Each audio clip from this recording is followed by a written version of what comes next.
sound and video. Pwede naman natin ilabas yung speaker. Okay lang. Para dinig dun sa labas. Okay sa'yo? Merong advert joke ako. Bakit Ziosel? I'm a brand ambassador. I'm an Astig. endorser. Marami ba silang... Tapos, pag brand ambassador ka ng Ziosel. I have endemic stays at Ziostel. Hmm? Tapos, advertise me a lot. Ay, pwede ka magstay? Mm, One night, ganon? actually, kahit doon ako matulog. Tumira. Astig. Okay lang. Tapos, I get free invites to all of their events at Ziostel, The Ruins, Poblacion, and Apartments. Yung tatlo na yan. At saka Pura Vida. Then, inayos nila na na free drinks na rin. Cool. Request ko. So, Sir Lacan, na-meet kita dun sa isang poetry night ng Alab at Sinag. Tama ba? Ha? Excited. Ano? Excited ba tayo? Oo. Sorry. Bakit? Ay, wala lang. Go. So, para rin siguro sa mga manonood, pwede mo bang ikwento sa kanila yung journey mo naman dun sa poetry life mo? Ay, sige. Yung, dati kasi, nagsusulat na ako. Since I was a kid, kasi, pero short story, yung gusto ko eh. Tapos, my mom kasi is a teacher, professor, Filipino, and math. Left and right brain, boom. And then, high school and university. Tapos, short story lang talaga yung gusto kong sinusulat. Once in a while, I do poetry. Siyempre, I also perform poetry for school. Yung ganyan, pero hindi ko siya mahal. Got into university, tapos went into business. Tapos, I met my ex-wife. She's a poet. Sa? Ex-wife. She's a poet, pero English. Tapos parang na-unlock niya yung yung poetry side. So I just wrote. I perform once a year or twice a year sa mga family gatherings, friends, gano'n. Tapos, naghiwalay na kami, I started writing a lot. Yun, diba? Sarap kasi talaga magsulat. Pag heartbreak? After ng, yeah? Especially if it's a marriage. Oh, shoot.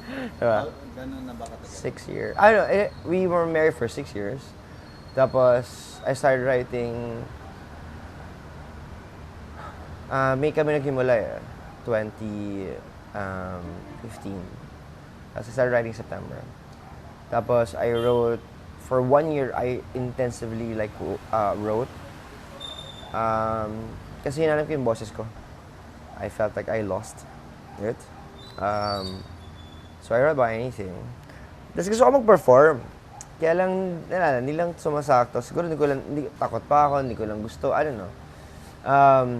Then September 17, 2017, I just said, I was writing, drinking coffee sa Starbucks. Tapos biglang, kong ganun, fuck it. I just went to Hugot Cafe Manila.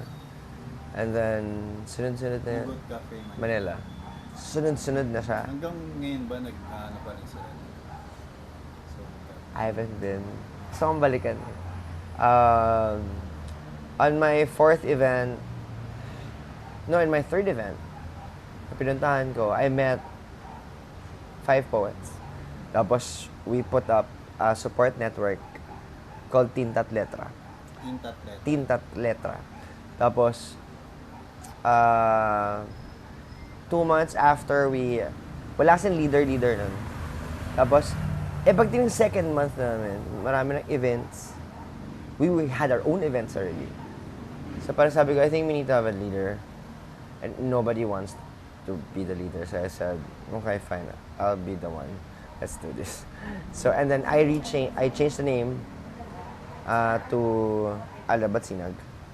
okay. Yeah. Then we had musicians. That's a start. Yeah. So, and I started as a poet kasi gusto ko talagang i-explore yung poetry side ko. So, I started ang unang kong pagtatanghal, tungkol sa pag-ibig, para sa bayan. Bayan ako na una. Then I tried doing hugot. Then I just puked. So, I didn't like it. And then, I went... Pero yung mga first poetry na sinulat mo after ng breakup, parang tinry mo ba yun na ipalabas sa mga tao? No. It's still a manuscript. I don't know if I'm going to produce it. I'm not sure if... Maybe, I don't know. Let's see, no? Because, kasi yung mga poems ko doon, I wrote 147 poems in that manuscript. And it was everything under the sun, from MRT to my oily face. I do have oily face. To drinking, to my sexual activities, to romances, forgiveness as well. So different types, no? Then I discovered. I used to read a lot of dark poems, Sylvia Plath, Edgar Allan Poe, and then suddenly like I became this dark poet. Tapos silang ayoko nga ng hugot. So I said, but what if there's anti-hugot? So I started doing anti-hugot now. And Anti-hugot in your description? Anti-hugot is anti-established poetry, in a sense, like we usually hear about like heartbreak. Then I come from the other side. It's also truth. I'm the asshole, and I'm talking to the ones making hugot. Then, or people are talking about being nationalistic and all that. Then I come from the point of view of the politician, the corrupt politician, talking to the voters on how stupid they are. Or I did investigative poetry once. A couple of times. I went to Bilibid, and then I interviewed convicted rapists. Tapos I had a point of view. I'm the rapist, talking to the one I'm raping, while I'm raping her. While underneath all that, I was attacking the justice system, victim blaming, misogyny, all that. So I love talking in social issues in my poems, underneath all the letters. So, Hindi para i-justify yung side na yun, but to just put it out there. put it out there. I attack kasi what's wrong in society by bringing out the truth of the other side, the darkness. It exists. Assholes exist. Abortionists exist.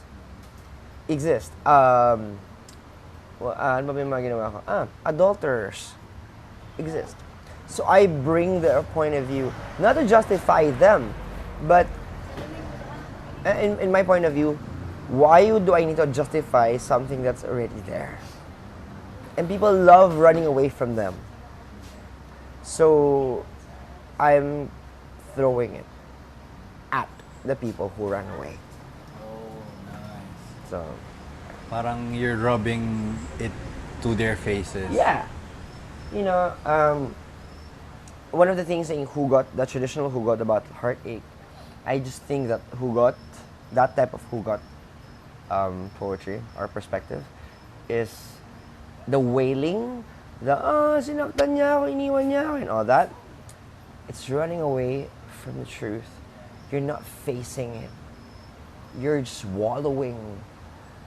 Why don't you just say, you know what? Yeah, I'm weak. Fuck that. You know what? I love myself. Now face it. I'll move on. It's not gonna be tonight. Not maybe next week. I'll move on maybe next month. But by bringing the perspective of why they got left behind is a different story. And that's what I love getting out. Why they get left behind. Yeah. That's sweet. Diba? Because like, parang i-accept mo rin na pwedeng may fault ka rin dun sa situation. Not just like yeah. you're in pain or in your sadness. You know, like, I have perspectives, I have some poems about anti-hugot, like, romantic side wherein, like, sasabi ko na, hindi ko kasalanan kung naniwala ka. Something like that.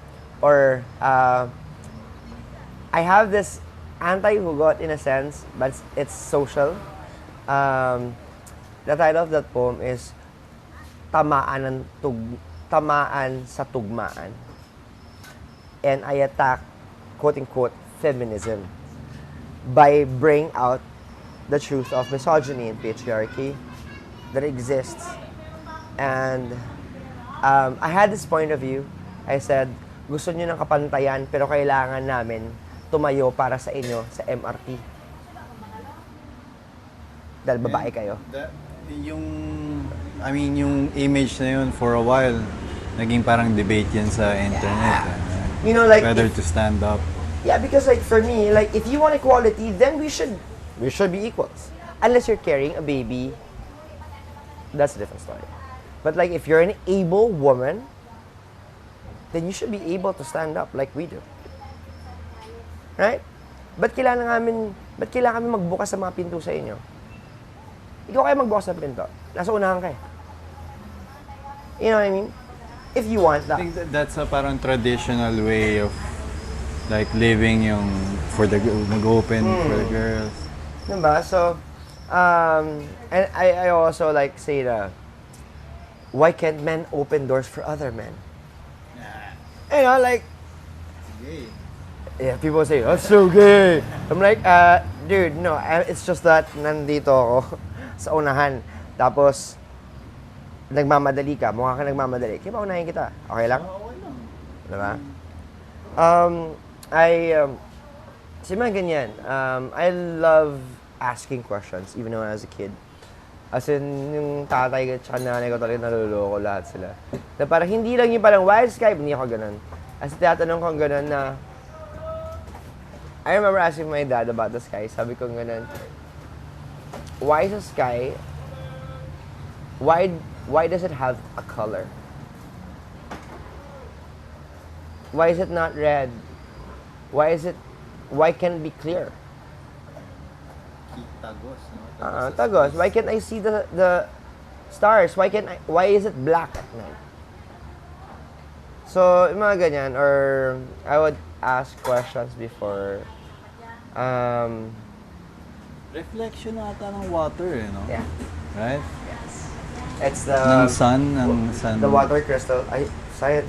Science na. I don't know. It's the crystallization formed in the atmosphere that reflects the sea. So, since spectrum siya, naging parang yung, spectrum. So, pag tama ng ilaw, and since majority of the earth is blue. So, after nung breakup, like, Yeah. sabi mo September ka nag-start. Yeah. Between May, June, July, August, what happened doon? I had to sort out legalities. I had to be this. Yeah, I had to be quote unquote an adult. No, I had to straighten things out first before I could say that I will start to move on. Because you do not move on while you still have those things. So inayos ko talaga siya, and I didn't even had any romantic or sexual relations in that time. Inantay ko talaga yung papel. Inantay ko yung decision bago ako, yeah!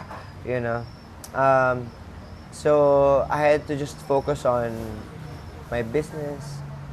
I had to focus on, I took up a certificate course, marketing from Wharton at that time. So, I was just finishing it. So, parang for me, it was also seeking my value. So, nung nakuha ko yung grade ko, I was so, Yung ganun, I was trying to find validation of my worth in what I do. So, kahit ano man siya. Whether it's me traveling, may narating ako na hindi ko pa nararating, for me, success yun. And whether yung pagkain na try ko hindi masarap, I saw it as an opportunity for me to grow. You can say I'm an optimist. Parang sa akin kasi if I don't treat it as a blessing, then I'll just be sad. And what's the worth of life if I'll just be miserable? Diba? So, meron ako isang tula tungkol dyan. It's a very, very quote-unquote negative poem. Na parang, hindi mo kaya maging masaya, di pakamatay ka na lang. Oh, shit! Big statement. But it's a perspective. I don't say, I do not agree with the point of view, but it is a point of view of someone. Are you familiar with stoicism? Mga stoics? Yeah. Meron silang ganong idea na, hey, just in case, di mo na talaga kaya, anytime you can. Quit. Actually, I have some poems that, when I performed in Hong Kong, New Music Festival, University of Hong Kong School of Music, there was an Italian guy who came up to me and said that I was the darkest poet of this age, which was like, wow. And I kind of agree because, I mean, I have to agree because I saw it. Like, the reaction of people. Kasi may lumapit sa akin na isang tao na ipinakita niya sa akin yung marks na. Sabi niya ganun, if I wasn't over my depression, I would have killed myself tonight with your poem. You know, being artists, we need to be responsible also with our art. It's not the fact that we can create art. Because every art that we make has a message. And we have to be responsible for it. You know, I mean, let's say, tumula ako, tapos yung may nanood sa akin, tapos sinulat niya sa papel na parang dahil sa tula na pinakinggan ko na magpapakamatay na ako ngayon, nagpakamatay siya. I am an accomplice to that death. I pushed that person. So, meron akong tula, yung bulong. Yun. So, bulong. Ako yung bulong sa gusto mong pakamatay. Oh, shoot. Parang bibigyan mo ng voice yung voice na, let's do it. It's scary. But at least, kung mapapakinggan nila yung bulong na yun from another person, then they can confront it na not on their own, but ano yun, kunyari, kasama kita. Or, I mean, kung napanood ko yun and then I'm depressed, then napakinggan ko, at least napakinggan ko sa other tao and then pwede kitang kausapin na, hey, medyo yung bulong is, medyo familiar siya dun sa bumubulong din sa ako. Then maybe we can help. Right. You know, I tell people that artists are one of the most vulnerable people to depression.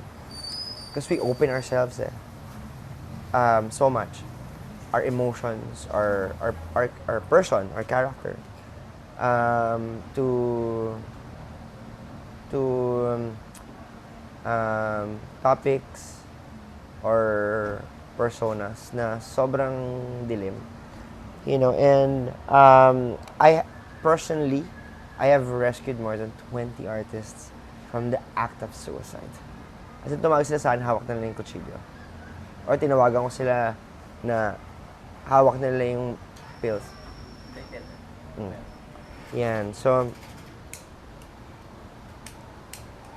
as artists kasi, we tend to forget that we think we're so invincible sometimes. We can be. Hi, Poggy. Anak ni Summer. Hi, Poggy. Yeah, and like for me, I've learned that to be responsible about what I say or my pieces convey, because it makes a difference. You know, I do light poems also. Hindi lang naman negative ang poems ko. I talk about accepting and embracing your darkness also. So that's part of you too. You can't just disregard yung dark side of you while parang titingnan mo lang yung positive lagi or yung bright side. Yes. I have a poem, and part of it I said, yakapin mo ang dilim, halikan mo ang liwanag, pagsamahin mo dito sa gitnaan, at pag pinakawalan mo yung mga daliri, makita mo ang pagsabog ng isang pagiging tao. All the colors of humanity. If you embrace both. People say that, di ba nung bata pa tayo, parang sabi ganun, uy, gabi na. Delikado na, ganyan. People associate darkness with danger, with terror. But, it's part of action of my poem. Na, nakikita mo lang kung gaano kaganda ang mga bituin paggabi. Nakikita mo lang ang halaga ng isang puno pag merong anino sa tabi mo kapag mainit ang tanghali. So, darkness is all not that bad. Kinakaibigan ang dilim. Kinakausap. At sasamahan ka niya bilang isang kaalyado, kaakibat. Hindi siya kaaway. So, that's one of my messages also.